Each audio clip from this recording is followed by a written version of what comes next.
انيس يخرج انتوما تقعدوا فيه التودري فهمت مالك اللي يدير مع الطهراوي يعاود يدخل معاكم تعود لابال مني يعاود يدخل معاكم كي تعود خالد تعود لابال منا تعود لابال من عاود تدخل معاهم حتى في النص باه نزيدوا حنا الزياده العدديه اللي جوار تاعها فاهمين كي غادو ما دو جوار تكون طوازيام جوار انت مع صحابك.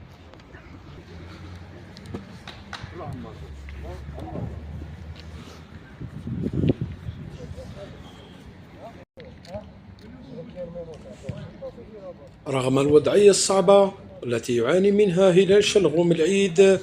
الذي يلعب في القسم الثاني من مجموعة الشرق، الذي سجل فريقه للأكابر إلى غاية الجولة 21 7 أهداف وتلقى 58 هدف، وهو يقبع في المركز الأخير،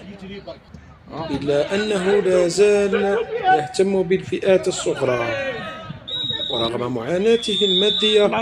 إلا أنه قام بكراء حافلة في أمسية رمضانية لينتقل إلى مدينة تجنانت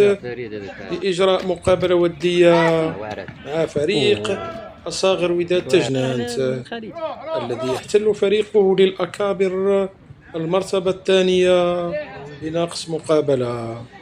وبفارق 3 نقاط على صاحب المركز الأول وداد المشيرة.